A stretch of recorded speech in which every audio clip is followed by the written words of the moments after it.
going to get started here in a few minutes. There are a few rules that will be followed during this procedure at all times. Number one, there's no cell phones. Turn them off and put them away. Number two, there's no talking of any kind. Number three, there will be no outbursts of any kind. I do not care what the DA says. I do not care what the defense attorney says. I do not care what the judge says. There will be no outbursts. If there are, you will be charged with DC. There's no standing. And that is it. Follow these rules.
Meet back up.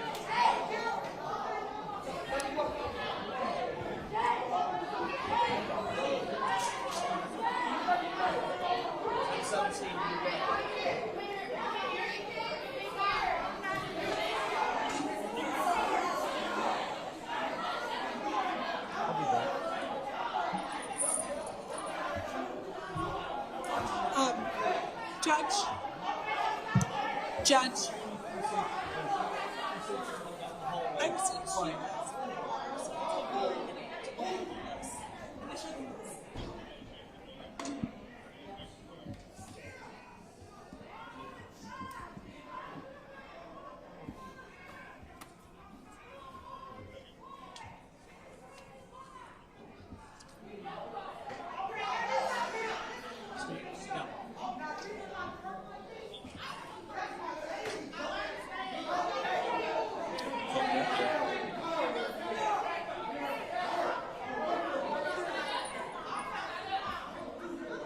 Everyone that left, I'd suggest we keep locked out. Is that okay, Judge?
Ladies, sit down. Sit down. Sit down. Sit down. And be quiet.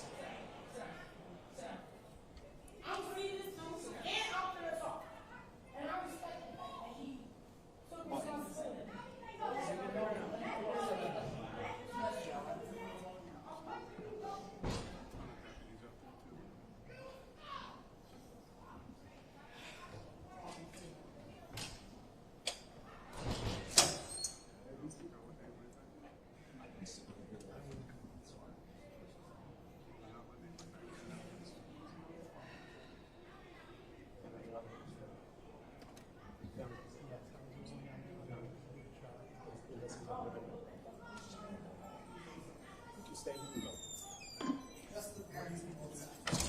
Garrett.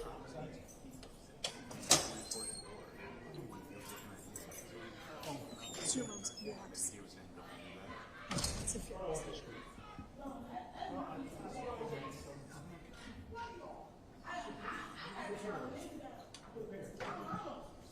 My brother, they're on select. Yeah, she can come. Yeah. Celeste and Daryl.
That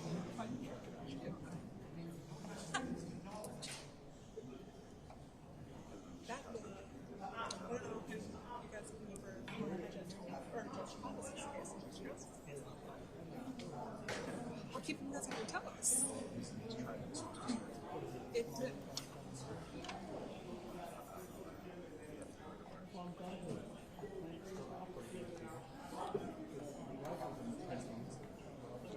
All right, ladies and gentlemen, if you are here for the Garrett sentencing and you are not Garrett of either the defendant or the victim, you need to leave. Yes.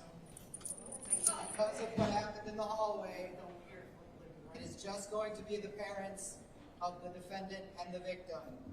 So if you are here for the Garrett sentencing and not one of those people, leave.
Are you okay with doing by Zoom, by email? Are you okay with doing that case by email?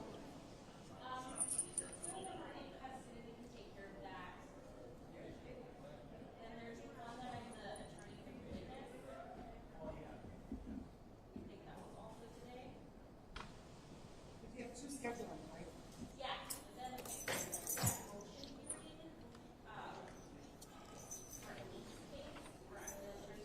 Oh, yeah, that's, yeah.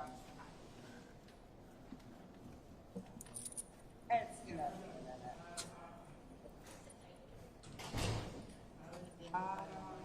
Might be 3:30. Okay. Okay.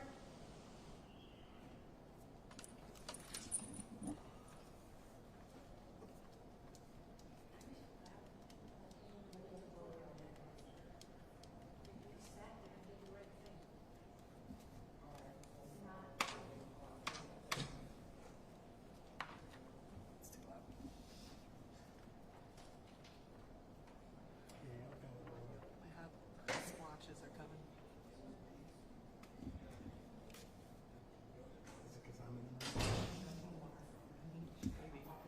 Yes, I developed a rash because you're in the room. That's how much I dislike you. I just get whenever I'm hot. Yeah. Trust me, I'm Scottish. I'm not. You get it.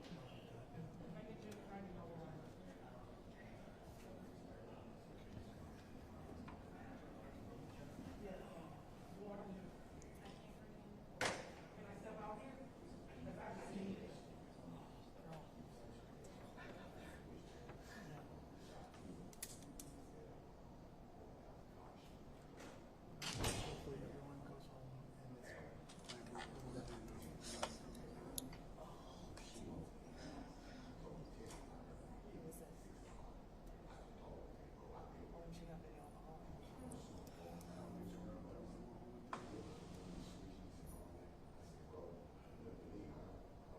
You want to come inside and wait or stay out there? Okay, I'll go around with you. You have to go.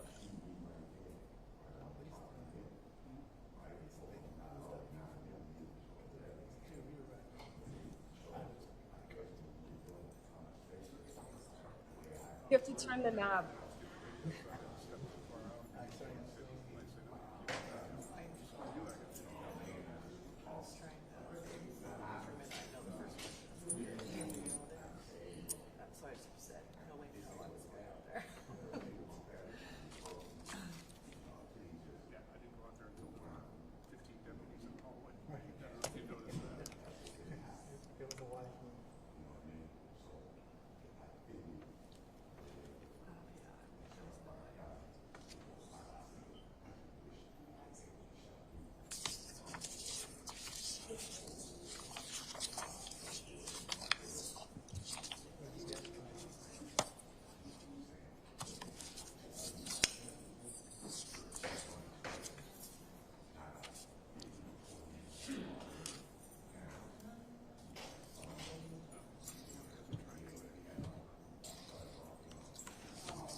All right, court is in session. If you want to have a conversation, step out.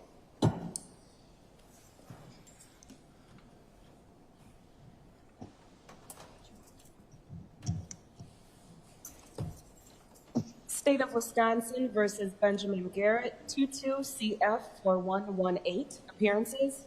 Paul Tiffin appearing for the state. Mr. Garrett appears in person in custody with attorney Colleen Taylor. Also at counsel table is client services specialist Cheyenne Pryor. Good afternoon. Both sides prepared for sentencing? Yes. Yes. And are you in compliance with the victim rights law? Judge, the state is in compliance with the victim's rights law. Celeste Wilson, who is the mother of Olivia Schultz, and who is also the victim in count 2, is present, as is Daryl Schultz, who is Celeste's husband, the father of Olivia Schultz. They are present. It's my understanding they wish to make a statement. The only caveat is I don't have restitution information right now. I'm going to request a date within the statutory time period to get that. I expect to have it soon, but the state is in compliance and the state is prepared to proceed. And do you have any additions or corrections to the pre-sentence report? No, I read the pre-sentence report, the addendum that contains the statement of the victim, and I have no corrections to make. Do you have any additions or corrections to the pre-sentence report? No, I reviewed it with Mr. Garrett and have no additions or corrections this time. All right, the record should reflect that the courtroom has been cleared, except for my understanding is media and parents of both parties, because essentially there was a brawl that took place in the hallway. I did not go out there to witness it, but there was a lot of yelling, both inside and outside the courtroom. When I was told by the deputy, there was a lot of pushing and shoving out in the hallway. So that's why the courtroom has been cleared. All right, whenever you're ready, Mr. Tiffin. Judge, I'll state the negotiations, then I'm going to let the victim speak. The state has agreed and is recommending, and I'll state my reasons afterwards, a global sentence, however you want to structure this, of 17 to 20 years confinement followed by 5 years extended supervision. I will address the specifics, but I'm going to have the victim speak now.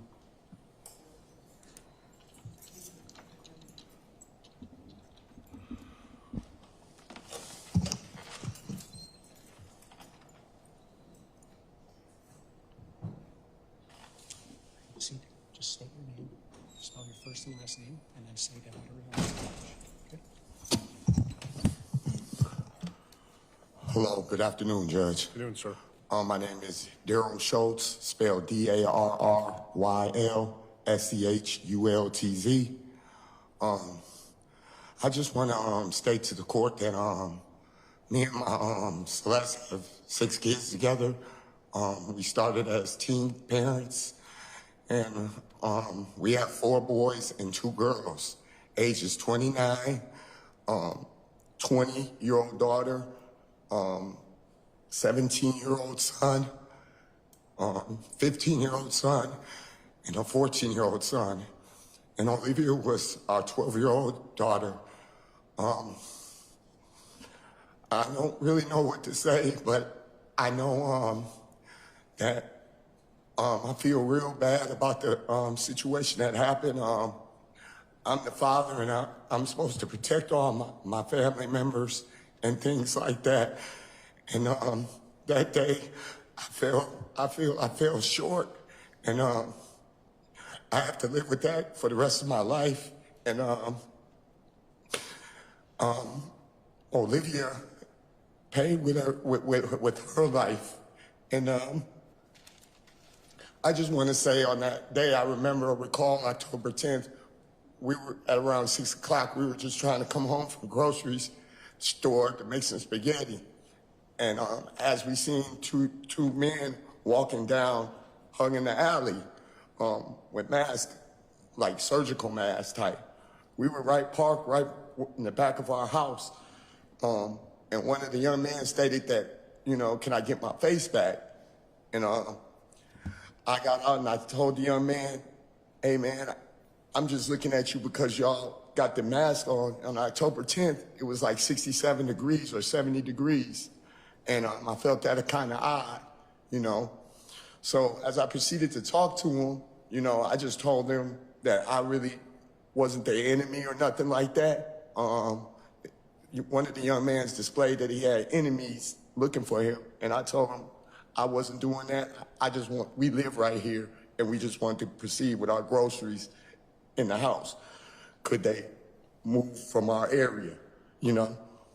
And maybe they didn't like the way I was telling them or stating to move away from the area, you know, because I'm kind of stern, man. I try to, you know what I mean? I didn't cuss them out or nothing like that, but I just wanted to know them, if they had a problem with that, they had every opportunity to shoot me right there in my life. And I wouldn't want that to happen, but I was willing to stand up for that right then, you know? And then for to go down the alleyway and start shooting back at my family and then hit my 12-year-old daughter, I'm just at a loss for words. And our family is deeply saddened, Judge, and we just don't know what to do from here. She was the baby girl, you know. Everyone looks up to me now. Now I'm in a big thing with everyone, but it's all right. I mean, that they're giving me that lashing. I mean, because like I said, I beat myself up every day. I go to Master Lock, I work, I sit there on my breaks, and I think of my daughter, and that's all, Judge, man. That's all I have to say. I just hope that young man can come with grips of emotions and some people telling them stuff and not react the same way to other people and hurt nobody else's family. Thank you. Sir, you know, you told the Department of Corrections that you had a gun on you, and you showed it to them before the shooting. I don't know, I wasn't there, but... No, sir. I didn't show him no gun, sir. I didn't show him no gun, sir. All right. I just told them to leave. Had no gun. Thank you, sir. You're welcome.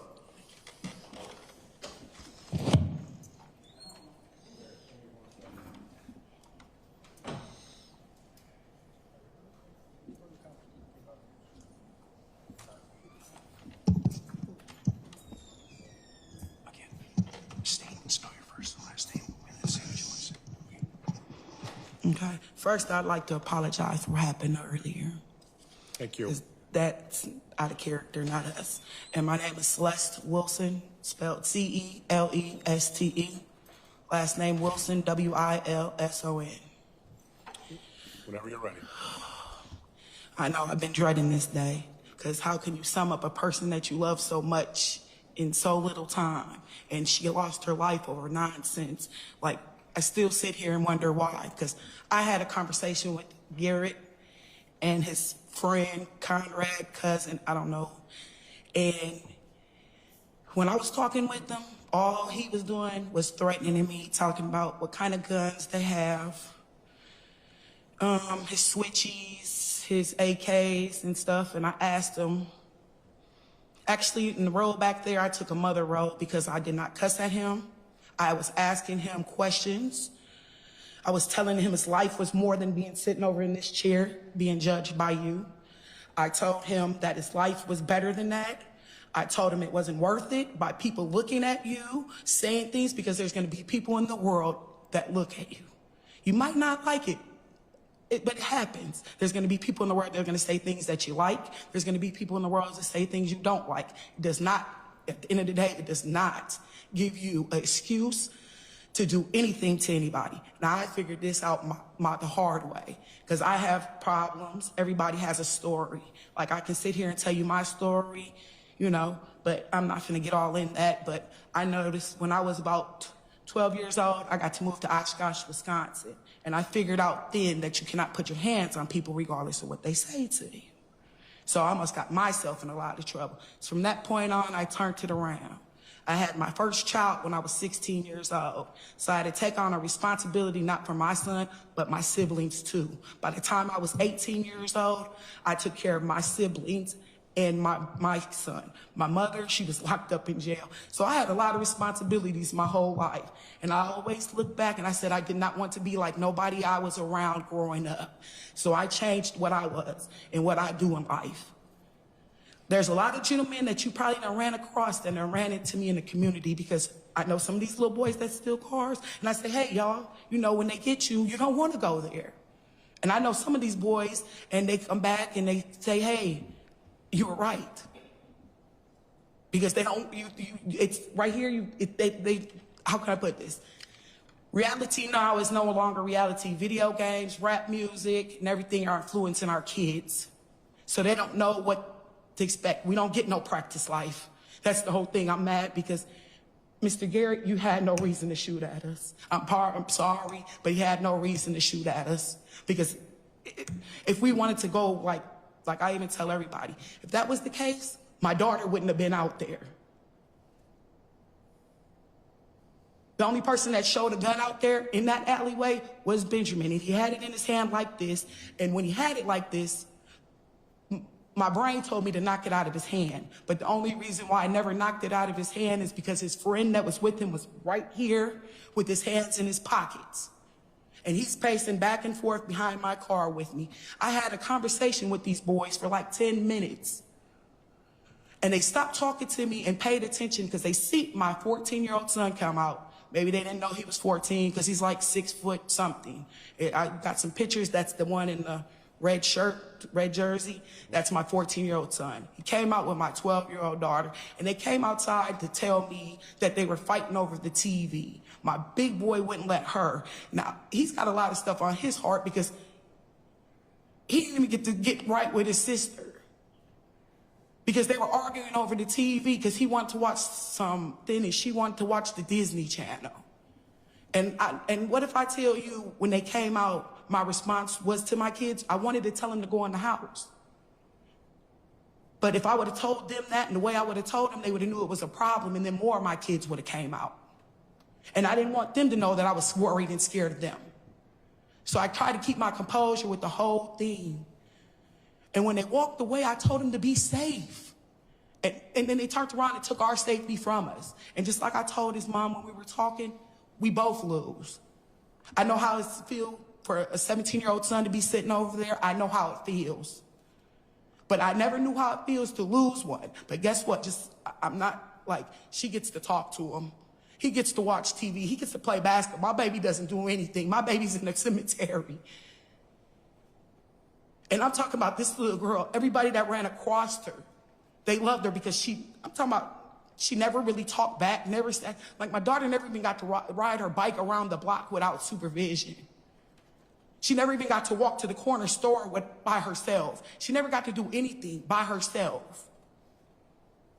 And she was only 4, I left my note, but I think my daughter was 4,511 days, if I'm not mistaken. That's how many days my daughter got to live on this earth. And now she's gone, and I miss her every day. What about when I go to the grocery store that we done went through for 12 years to the grocery store together? I get to stay at home and take care of my kids. We go through financial problems because my husband only works. But we sacrifice that because we're together. We sit down and have dinner together. What if I tell you that day we were running late on dinner? Usually 5:30 we're sitting down eating dinner because our morning starts so early. By 8, 9 o'clock, my house is quiet. I lost a lot of things behind this. My dog passed away December 10th. Like, you know how you brought up the chips? My daughter loves chips so much, my husband bought her a Dalmatian, and guess what his name is? Chip. She doesn't get to eat chips no more. She doesn't get to do anything no more. Now I have to sit here and cry and tell my kids it's gonna be okay. And just like I said, this is a lot. This is a lot because I have boys too, and I don't want my boys to be sitting in here like this. I already lost one. And I tell my other 3, they don't move unless I tell them they can move. They can't fight unless mom says they can fight. If they have a disagreement, you better walk away. Because I tell them kids are not fighting anymore. So my kids, my kids are supervised. My kids get dropped off to play basketball, picked up to play basketball because I don't want my kids. And then it's another thing I want to point out since I'm bringing about my kids. I have a 17-year-old. He just turned 17, right? He experiences these kids. One day he came to me and said, hey, Mom, I need a gun. I looked at him like, what you need a gun for? He said, I just need it because everybody else has one and I need to protect myself. And I say that's not a way to protect yourself. Because to protect yourself, you have to be doing something in the world that you need a gun to protect yourself. Right? This is our, and then he left it alone. But then guess what? After this happened, he had a good argument, huh? Pretty much so, because he said we need to protect ourselves. So ever since then, now I got my CCWs. I go to the shooting range every other Saturday because this won't be another accident like this. And I have never touched a gun in my life, and I'm 47 years old. And I finally got a gun. And I have a gun to protect me and my family because I lost my favorite person. This girl, I'm talking about, I used to sing "You Are My Sunshine" to this little girl. This girl, I used to have to get babysitters for. She'd sleep all day. She wouldn't eat. She wouldn't do anything. We had a bond out this world. And I don't know, it's because when I had Olivia, when I was in labor, I almost lost my life. My blood pressure and all that stuff, my heart slowed down and everything. Right? So now I just feel how she felt in that alleyway. What if I tell you she didn't even cry? Only thing she said is, "They shot me too, Mom." And I said, "Okay, Olivia, I got you." And I see where it was at. I was scared. I see my baby take her last breath in my backyard, by my door.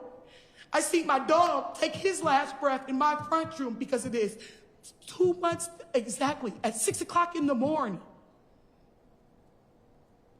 And all I'm saying is I want justice for my baby because she did not do nothing in life to deserve this. And he says about this gun, he know it was no gun out there because if it was a gun, 100% if it was a gun, and I'll say it, if there was a gun, my kids would not have been out there. I love my kids more than my life. You know, I sit there and I ask, why am I still here? Because I was closer to them than she was. My bullet just stops. Hers goes through her whole body. Mine's just stopped. Mine's somewhere somewhere in my chest here. And I don't really know. And everybody's like, you need to go check. I don't care. Because I feel like I lost my life in that alleyway too. And that's messed up because this is what I live with every day. I go to the store and everybody's like, I still stay in the same house. Yes, I do. And the reason why I stay in that house is because I feel connected to her. But I didn't change how that house is operated though. Like I got security cameras all around.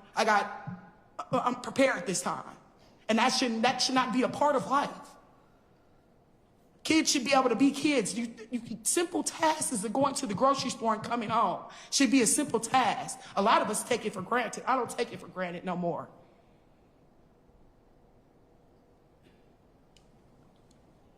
And Mr. Garrett, you don't know what you did to us. Like my husband said, I've been with him since I've been 15 years old. And I told him, I was mad that he even looked at you guys because I knew you guys were on something. I was mad when you said what you said to him. My exact words were to him. Were you looking at him? Were you looking at them? That should not be a common practice. You can look wherever you want to. You were in the wrong place at the wrong time. That's what I feel because we were supposed to be there. And everybody says this is retaliation, and I would like to know retaliation for what? Because I don't met this young man. My son's been seen him at a park. My son said they never got into it with him. It's a lot of things that I don't understand because I want to know what did we do so bad to you that when you wanted to harm us? What made you turn around and shoot at us? And you did not shoot 1, 2 times. They saying 14 times. And then the person with the gun that they said, I wish he was out there. Because it wouldn't have just been y'all gunshots then. I don't know what more to say, Your Honor. I'm just totally hurt behind this. And I just know we got to do better as a community because our kids should not be dying like this. And our kids should not be killing other kids. These 17-year-olds and stuff, they need to be, I'm sorry. At first, what happened with my son, I felt like 17-year-olds should not be sent to places like this. They need to be reevaluated and stuff like this. But I think God said, hey, you were so against this, but this is the reason why we have it like this. Because sometimes there is kids that need to go to jail and go to jail for a while. Because there's no reason, there's no excuse in the world for you to pull out a gun and start shooting at us. First of all, I got shot in my side. My daughter was on the front of me. And what if I tell you, when she came out, she was trying to talk to me. And she seen the boxes of chips. And she seen that I had some Flamin' Hot Funyuns. Usually I don't buy for them. And she's like, oh, you bought me flaming hot onions? And I was like, Livy. She was like, can I get some? I was like, Livy, just get in the house. Livy, just get in the house. My baby didn't even get to get back in the house. And I did not make her feel like she should be scared to get in the house. I just kept telling her to get back in the house. By the time my daughter got to the front of the car, they were opening fire on us. And at first I thought they were shooting in the air until I started hearing ding, ding, ting, ting around me. And then I got shot. And I said to my husband, I screamed to my husband, he shot me. My other daughter hid behind the garage. She would have been shot too, so help, because we got bullet holes in the garage, but the metal of the frame stop the bullet. So it could have been a lot more out there. It could have been my son Ethan, because my dog got loose. Now, like I said about my dog, what if I tell you my dog loved her so much that Mr. Garrett was playing basketball? With the day we buried my daughter, he's at the same park that my daughter learned how to ride her electric scooter. My daughter plays with her dog, plays with her siblings. He's up there playing basketball after we just put her in the ground, and my dog wanted to go there. My husband comes back because my dog keeps barking at this car, and he wants to get in the car. And he's sitting there watching basketball. My dog doesn't watch basketball. He usually wants to take the basketball. So my husband comes home and sits in a recliner chair that me and Olivia bought him for Father's Day, which he never sat in before. He sat in it 2 times and he rocked a little bit. And he looked at the other kids in the house and he said, hey, y'all know anything about a silver Monte Carlo? And everybody's like, no. He says to my son, do y'all remember what he looked like? My son said, yeah. He said, come on, let's go take a ride. Right? So when we went over there, the Monte Carlo wasn't there at first, because they left and went somewhere. But so my husband proceeded on to the gas station and bought him a Black and Mild. And then they were coming back and the car was there. And my husband says, there goes the car. My son goes, there he goes right there. Chasing the basketball from going out the court, right? So they come back and they tell me he's up there. I call the police, but we don't want him to leave. So we staked him out. And we actually helped the police chase him around the neighborhood. That we actually apprehended one of his friends. And I told my kids they were kind of crazy because we know they got guns, we ain't got guns. And I guess they thought we were superheroes that day, but I didn't feel I was. So I stayed in the house. But all I know, this is terrible, this is bad. I'm not supposed to be burying my daughter, my 12-year-old. She just turned 12. My daughter was supposed to turn 13 July 29th. Now she's buried next to her grandfather. And he was born July 29th.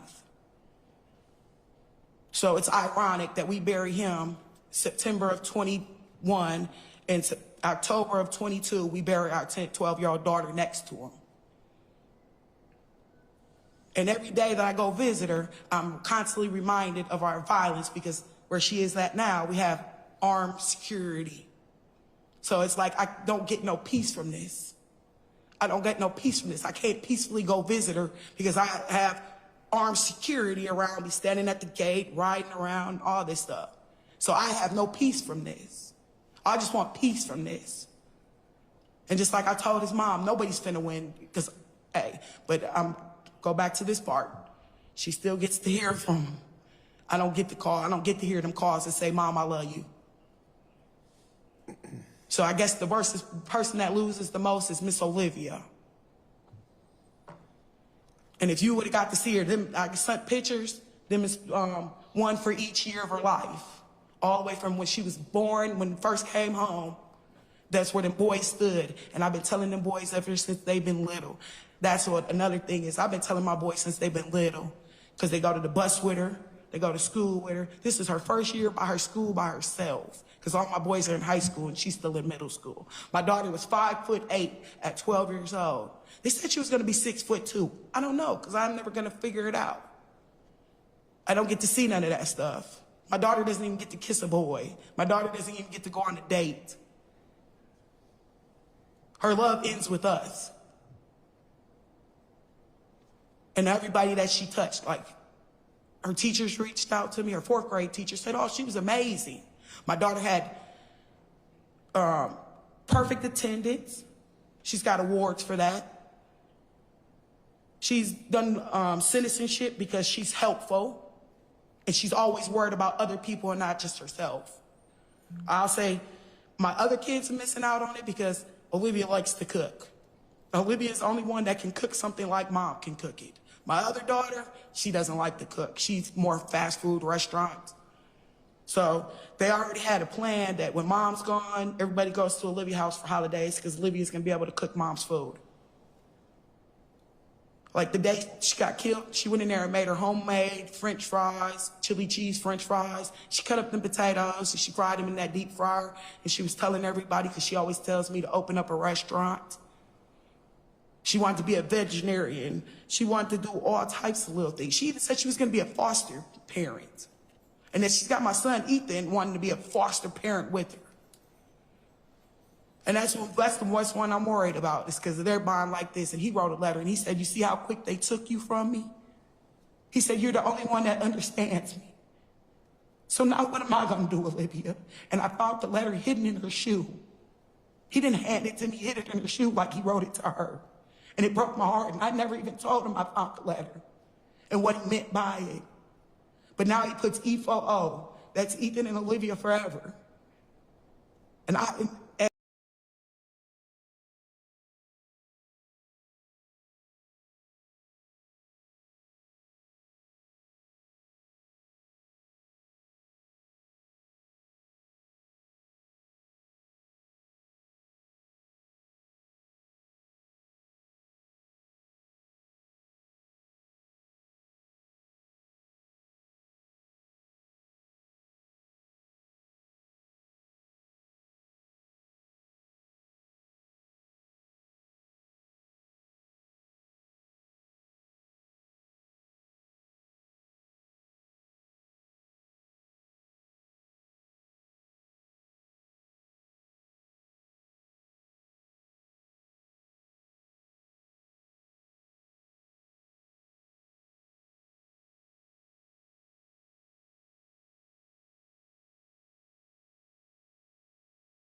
I don't view Mr. Garrett as evil. I don't view Mr. Garrett as beyond redemption.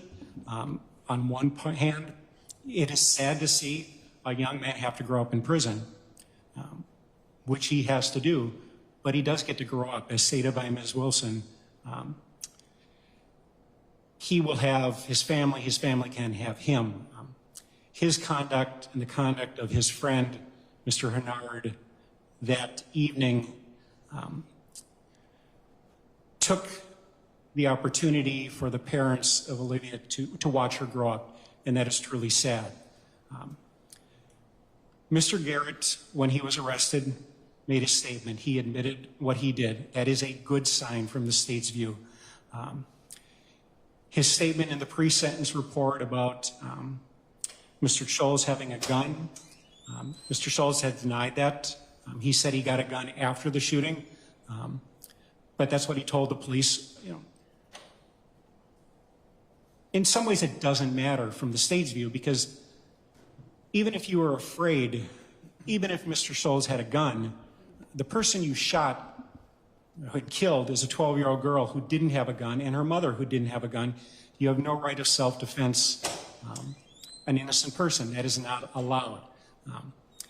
A neighbor who had cameras back there told the police, and the police couldn't recover the video, but told the police that he saw Mr. Scholes after the shooting go into his car and come out with a gun and then drive down and chase them. And Mr. Scholes admitted that. But what you ended up happening here is for reasons that I can't explain. I'm not even certain Mr. Garrett at this point in time in his life can explain. The Schultz family had come home, as stated. They were unloading groceries. There was words exchanged between Mr. Garrett and Mr. Hennard, who are together walking down the alley. And then, given the amount of guns out there, given that guns are in hands of children and young people, and Mr. Garrett is a young person, it is hardly surprising what I see every day that this happens. As stated, they got to the end of the street. Mr. Garrett and Mr. Hennard turned around. They started firing. The police ended up recovering 13 casings in the end of the street. Several days later, when Mr. Hennard was arrested, they recovered a gun on him. When they arrested Mr. Garrett, they recovered a gun that the person who had the gun said he was given it to him by Mr. Garrett. Mr. Garrett's DNA was found on that gun. I know that the firearms and tool mark examiners at the crime lab linked the gun that had Mr. Garrett's DNA on it to 11 of the casings. They linked the other gun that was found on Mr. Hennard to 2 of the casings. We do not know who fired the fatal shot because it went in Olivia's chest and went out her back. And as Ms. Wilson stated, the bullet that hit her is still inside of her. Given the amount of shots, it's more likely than not that it was Mr. Garrett. But in some ways, again, it doesn't matter. These 2 men, young men, were acting in concert. They ended up at the end of the alley together, and they ended up shooting back for reasons that make absolutely no sense. And it led to a tragic result, and it is truly sad, and Mr. Garrett has to be punished for that. And that's really ultimately, from the state's view, the important part of this sentence. I mean, Mr. Garrett has some prior juvenile adjudications, but nothing that would lead you to think that he would commit these types of crimes where he ends up shooting at a family who is simply unloading groceries in their neighborhood.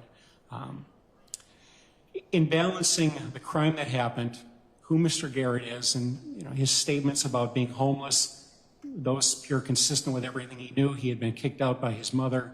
He had told that to the police. He's going to have to grow up. He's going to have to learn to state it in the memorandum prepared by his attorneys on his behalf. He is going to have to learn to control himself, as stated by Ms. Wilson. What she stated when they had these confrontations, these discussions in the alley, this didn't need to happen, you can go away, but it happened.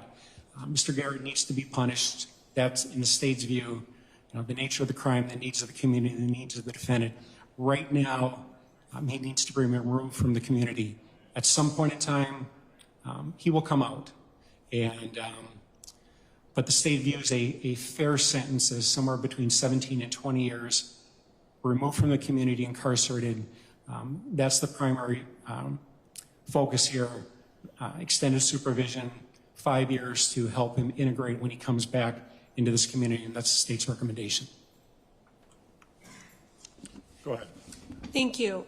I want to begin by noting that I disagree with the PSI's writer's assertion that Mr. Garrett didn't take responsibility for his actions. Attorney Costel and I were present alternately for the entire interview, the substantive interview. Is there a page you're referencing here? The final paragraph, or the final paragraphs on the last page. I apologize, I don't have a paragraph. But in the overall conclusion sections. Well, it's his opinion. And I'm just saying, I want to explain why I disagree with that, Your Honor. Okay. Mr. Garrett repeatedly said that something should have gone differently. He was given opportunities to, he said his recollection, and he said that he should have done something differently. PSI writers give opportunities to mitigate. They ask, and did ask Mr. Garrett, were you on anything? Do you think that influenced your decision? Mr. Garrett answered honestly, he was under the influence of marijuana, but no, that didn't influence his decisions. He was asked if his if his anger issues had caused this, and he said, no, he didn't take any of the opportunities that he was given to say, oh, this is because of my mental health, this is because of my drug issues. He said that he had done it. He's very young. I don't think he was particularly eloquent about it, but it's also worth noting that Mr. Garrett has never wanted a trial in this case. We filed one motion, a suppression motion, that was based on defense strategy, because I think that we would have been in a better negotiation position had that motion been granted. Mr. Garrett has always been willing to take responsibility. The parents who testified today have shared their recollections. I would note that those are different than the recollections that were shared on the day of the shooting. I don't blame anyone for that. I think it's very natural when something terrible like this happens to relive it over and over again and to slightly rewrite it to make Benjamin more of a monster, to minimize anything else that could have been done. I also think that it's natural that Benjamin did that somewhat himself. There are a few mitigating circumstances that I would like to discuss. We have discussed the firearm and whether Olivia's father had it. It's unclear when or if it was shown in advance, but it is clear that at some point he did have a firearm, and that doesn't make this a self-defense case. We didn't come in here asking for a self-defense jury trial, but I do think it plays into why Mr. Garrett might have thought that shooting was the correct option. The second thing I want to point out is the background to what happened that day. Mr. Garrett had been being threatened by a variety of people for an unrelated event. People were texting him photos of him walking with his friends, taking pictures of addresses and sending them to him, addresses he'd previously lived at. He'd been kicked out by his mother and he was staying in an abandoned house, homeless. As mentioned in the sentencing memorandum, he'd just seen a friend get shot at Madison High School. So this put Benjamin in a really terrible frame of mind. That does not mean that what he did was right. That does not mean that what he did is justifiable, but I think it goes to explain why his actions were what they were. The offense is undoubtedly serious. Mr. Garrett knows he's going to prison for a very long time. The protection of the community can be addressed with a less lengthy sentence than the state's request. When we originally asked Mr. Garrett what he thought was fair, he said 12 to 15 years of initial confinement. I agree that that is sufficient. It's a lengthy sentence that will give Mr. Garrett the time to become an adult, to mature, to receive T4C, mental health treatment, and eventually allow him to be a better person when he's released to the community. 12 to 15 years is a long time, especially for someone who was 17 when this happened, and this will protect the community. The sentencing memorandum submitted by the defense lays out some more information about Mr. Garrett's character. I have no doubt Your Honor has reviewed that. But from my experience over the course of the representation, Mr. Garrett has been a pleasure to represent. He has always been very thoughtful, even when he was frustrated with Attorney Costello or I not understanding what he meant. He expressed it in a very kind and thoughtful way. Mr. Garrett wishes he knew that whether his bullet was the one that killed Olivia. We don't know, and we can't tell him. He wishes that he'd made different decisions on that day, that he'd never been there at all, that he hadn't started an argument, that he just walked away, and that he hadn't turned around. Ultimately, he didn't, and he will live with that for the rest of his life. Mr. Garrett has a letter. Did you want me to read it, or do you want it? Okay. So Mr. Garrett has a letter that he would like to read aloud to the court. Was anybody going to speak on his behalf besides you? We're not going to have anybody. No.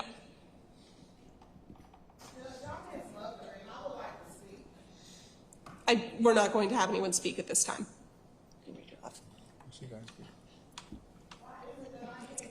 All right, you can't speak from there. All right, we'll bring her in. Did you speak to your client about that? She's okay with that. You don't want your mother to speak? Yeah, she can speak. All right.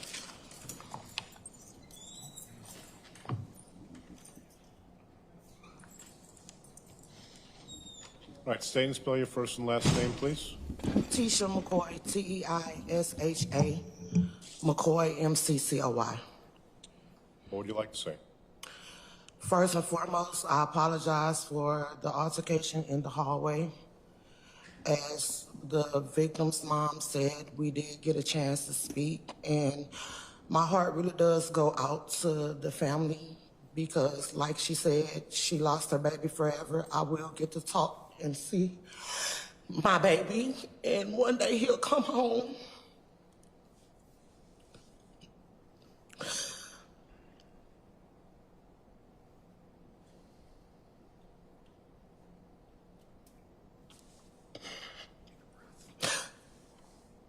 Take your time.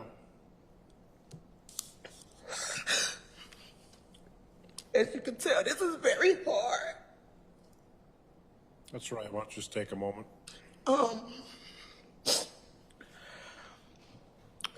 First of all, I'm a U.S. Army veteran.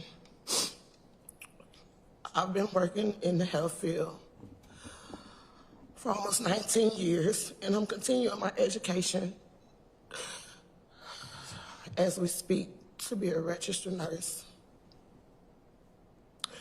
Benjamin is one of 8 children that I singly raised on my own with no welfare or anything. I've always worked and provided for my children. Yes, I was very hard on my kids, all of them. When Benjamin was born, 4 years later, we found out that he had issues and he was put on Social Security. And he's been on that all of his life. Around 14, when I started to notice the changes with him and his mood and behavior, and found out that he was experimenting with drugs, I reached out to the police department, 7th District, about 15 times, took him up there to try to get some kind of guidance to how to get help for him. Each time, I was always just told to sign my rights over, and that was not what I was gonna do because I had my children and I planned on raising my children to the best of my ability. The last time I took him to 7th District, he was about 15 years old, and I wouldn't leave that day up until they took him to Rogers Memorial. I met them up there, and they took me out of the room and had him talk to a counselor or a psychiatrist, whichever one. And they got down to the root of his issue, which was he had never met his dad before. He was only 3 months old when his dad was taken away. And I guess that was what was bothering him, and he started to, withdraw from me and his siblings a lot, which ran him to the streets to where he started hanging with the wrong crowd up until he ended up getting in enough trouble to go to detention. At that time, I was happy for that because I felt like that would help him and show him that this was not where we're supposed to be at. We're not supposed to be here. After being in juvenile, they did put him into a group home, which the staff was not capable of caring for them boys in there because they always triggered them boys to the point where I had just left to see my son, and 30 minutes later, when I called to check on him, no one even called to tell me that he had went AWOL. I found out the hard way. I hadn't seen my son in 2 to 3 months because I hadn't moved. I didn't know where he was or anything. So one day, my oldest son, he came and said, "Mama, I saw him," and I was like, "Why you didn't pick him up?" The next time he saw him, he picked him up and he brought him to me. No, he called me and I had my son to go pick him up. My son brought him home to me and we sat down and we had a talk. And I told him that he had to figure it out and, we had to get this over with. And he said he was ready because he wanted to go to school and obtain employment. Well, I called his probation officer. Her name was Jade. I called her and texted her 3 days in a row to have him to be picked up. It never happened. Next, I called the police. 3 times I called the police, and they're recorded. Called 911 to pick him up. The first time it took him 3 hours to get there. The second time it took 6 hours. The third time, which was the last time, it took 12 hours for them to come and tell me that it was not a priority because he hadn't committed a crime. So, in all actuality, I was trying to get my son on the right path and try to put this behind him and start his life over. Unfortunately, when they did not get him, we got into an altercation, a big argument, and he was disrespectful to me. And I told him that he was not going to be in my house and disrespect me. So no, he's not lying when he said I put him out. I did. I have a son that's 24, a son that's 23, and a son that's 21. And they're not going to disrespect me, and he had to learn a lesson behind that. And it saddens me that it went that way because a week later, the police was at my door when this all happened. I basically say that to say my son is not a demon. He's not evil. He's had issues growing up. Yes, he has, but he's not a bad person. And I know for a fact that he's very much, he feels bad. Every time I talk to him and I ask him why you sound down, he said, because I just think about the little girl. I mean, I know he's very apologetic to, what happened, and so am I. And again, I still want to tell the parents that I'm very sorry for their loss. And like she said, we're both losing a child. Yes, I can talk to my son. One day he will come home, and it's not the same. But at the same time, no parent should have to bury their child. Thank you. Thank you. I love you.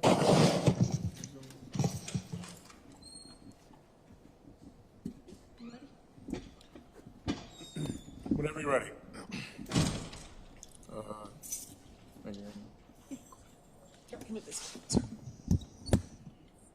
First and foremost, I want to send out my condolences to the family of Olivia. I'm sorry for your loss. I know it's hard hearing all of this, especially for me being the person that caused all of this. I understand you all hate me, maybe even feel disgusted with me, and that's understandable. I understand that. I know I reacted the wrong way, and I reacted impulsively. And my actions led up to someone losing their life and someone else being harmed. I never wanted for no one to be hurt, harmed, or for no one to lose their life.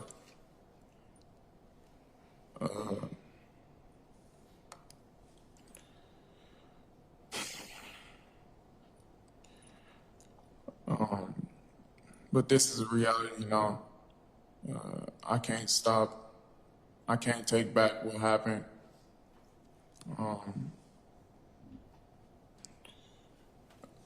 mother and a father is missing her daughter. Siblings is missing a sister. Grandparents are missing a grandchild.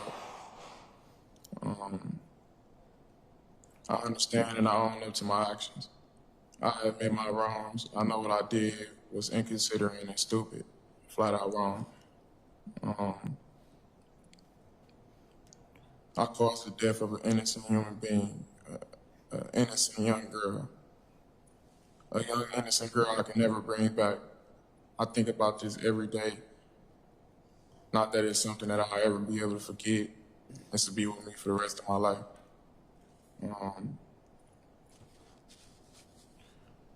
I'm sorry, Celeste, for the loss of your daughter. I'm sorry that you were shot.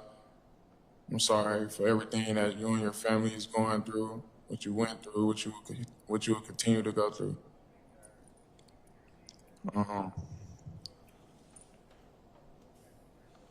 Your lives will never be the same, and I'm to blame for that. You know,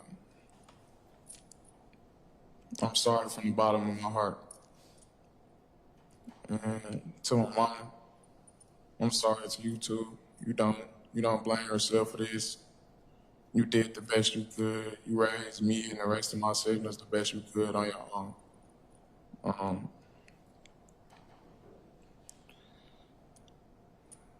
You did your best. You still do your best. You know, taking care of my younger siblings and stuff like that. You tried your best to prevent this from ever happening with me and the rest of my siblings. My actions got me here. You know, you did the best you could. It's just time that I learned from the mistakes that I made. I'm sorry. That's all I got to say, Judge. All right, thank you. Anything further? I apologize. What was that, Your Honor? So is there anything further? No, thank you. How much credit does he have? 217 days.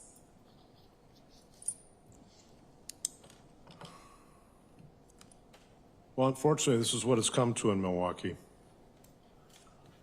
We've got two, best I can tell, of course, I'm not going to claim I know anybody that well, but we've got two very dedicated mothers here. And I don't envy anybody trying to raise children in this city right now. And there are so many black women trying to basically get their children to majority without being dead. That's what it's come down to. You can't go around the block. Really, Olivia's mother hit it on the head. You've got to monitor everybody 24/7. There's no way to live. It's not living. So I'm going to be the last one to criticize you for putting him out. I'm not going to judge that because I'm not living that life. These people are struggling so hard to keep their children alive, let alone get an education and get qualified to do something productive. And the reasons are very clear. I mean, there are too many of them to go into in this hearing because I would say at least 75% of the young men that come in here have no relationship with their father, or their father's locked up. So again, it's back on mom to play many roles, and it doesn't always work that well, even if you're very good. It's really at least a two-person job to raise children. It's not easy. And this was so avoidable. This is what it's come down to. You can't look at anybody, or you may get shot.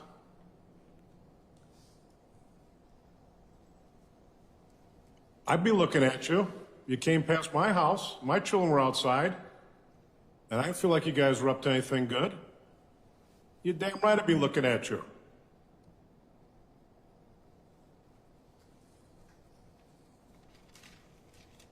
This is not an offense. This is not an offense wearing a punch in the face, let alone gunfire. Because somebody looks at you the wrong way or too long, because it's 3 seconds instead of 2 seconds. Give me a break. And then you're not even near him anymore. She comes out, she speaks to you, and I give her credit for trying to take a maternal role, because she understands what some of you guys are going through. She's gone through it. She sees it in her own house every day. And then somebody tells you, you didn't even see it. Oh, he raised the gun. So just empty the thing out right there. 11 casings. You know, rule 1 of firing a weapon is to know what you're shooting at and identify a target. Not, oh, some guy told me, so let me just empty my clip. And then it's almost, some of these statements in this PSI, it's almost like it's her fault for having her kids outside. In her own yard. There was zero reason for these guns to be fired. You weren't even right next to them anymore. There was no imminent threat. You didn't even bother to look for yourself. And now she's dead. And look at her, she's beautiful. I appreciate the photos that were sent in because sometimes I gotta request them. And have somebody come up and show me something on their phone because I wanna know who's dead. It's not just a name on a paper. You're not just a name on a paper.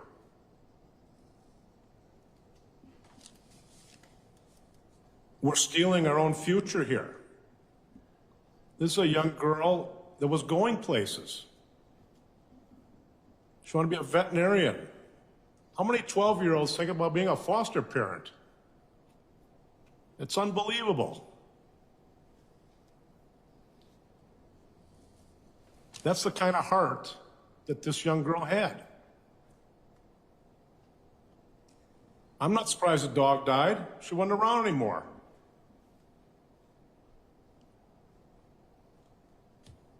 I saw a famous funeral not too long ago. The dog was lying down in the casket and wouldn't move. Because dogs know what's going on, ultimately, especially in terms of life and death and people in distress.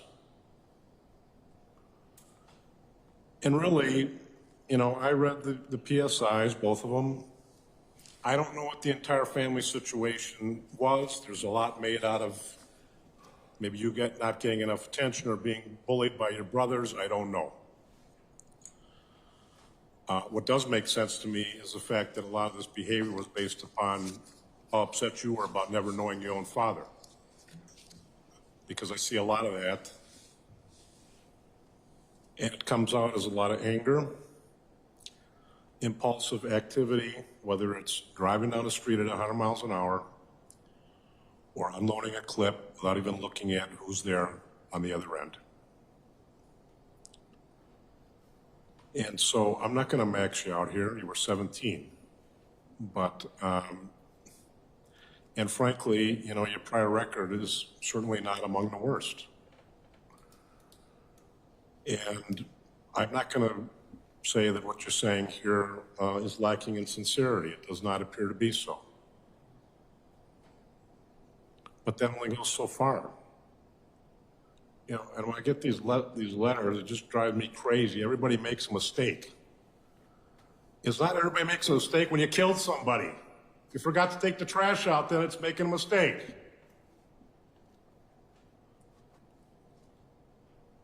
I'm constantly getting this message, just a mistake, just let them go. I can't do that. She's dead. For no reason.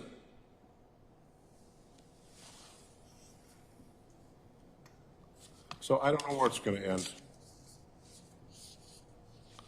But the current trajectory is certainly not encouraging. It shouldn't be encouraging to anybody that lives in this community. Because we can't afford to lose people like Olivia. They're the future. And I'm not convinced that you couldn't contribute something, frankly. I've seen a lot of young people that I think care a lot less about what's going on and what they've done than you do. And, you know, I don't care what the PSI writer wrote. You entered a prompt guilty plea. That's the criteria for taking responsibility. Everybody has a slightly different recollection or tilts things in a way that they think might put them in a slightly better light. That's human nature. You did accept prompt responsibility. It would have been much more difficult for the family to sit through a trial for a week and relive all this and have all these photos come into court and everything else. It's not a pleasant experience for anyone who's lost a loved one. And really, you need to get yourself seen, Miss Wilson. And take care of yourself, because you got a number of young men that need you. You got somebody sitting right next to you that needs you. They can't, based on what I've seen, they're not going to do very well without you. So you better get it taken care of.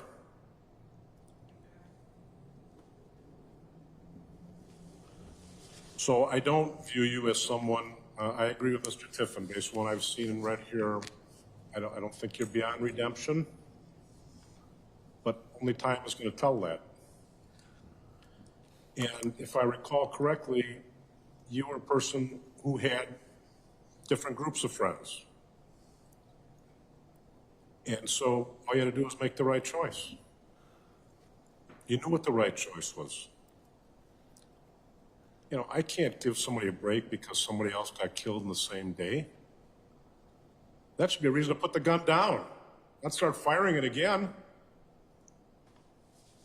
And that didn't happen here. I can't think of anything worse, number one, and it's bad enough to bury your own child. To have them die right in your arms, basically? To see their last breath? If there's something worse, I'm not sure what it is. So the sentence will reflect punishment, but it's not going to be something near the maximum based on the factors already identified.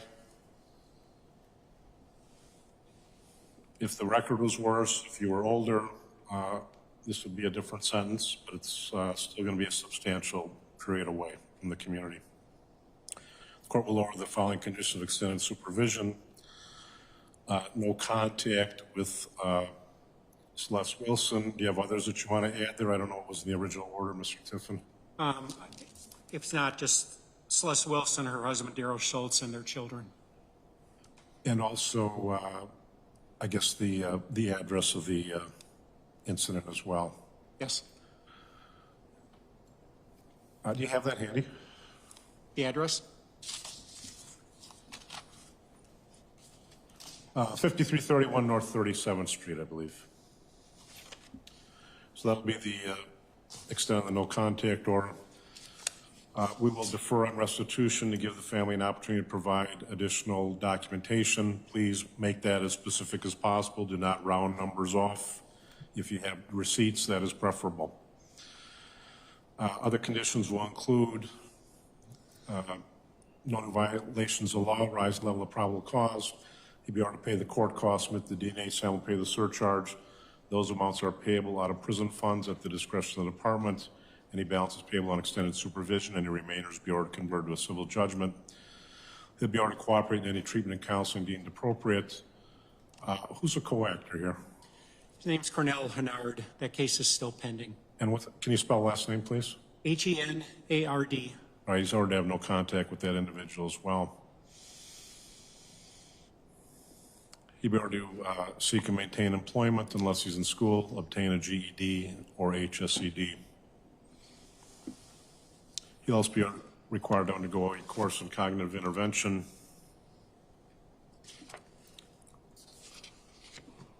That'll be the extent of the order. The no contact order will not be modified without the consent of Ms. Wilson and others.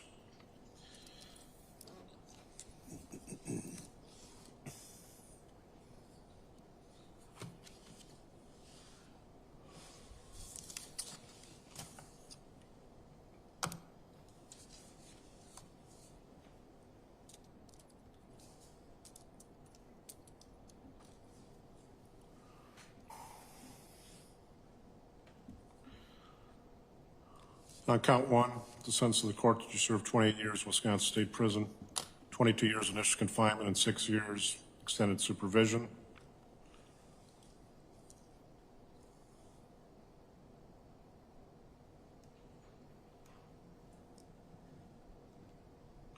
On count two, 10 years concurrent, 5 years initial confinement, 5 years extended supervision, 217 days credit as to each count. Is there anything further? Not by the state. No, thank you, Your Honor. All right, please review post-appeal rights with them and file the form.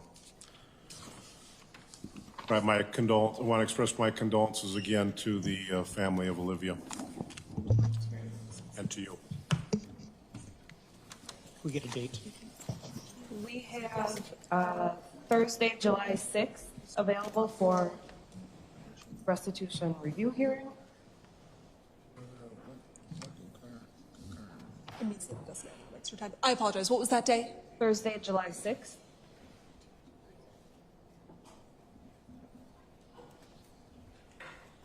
Yeah, that works. 9 a.m. Yes. Next date will be Thursday, July 6th at 9 a.m. for a restitution review hearing.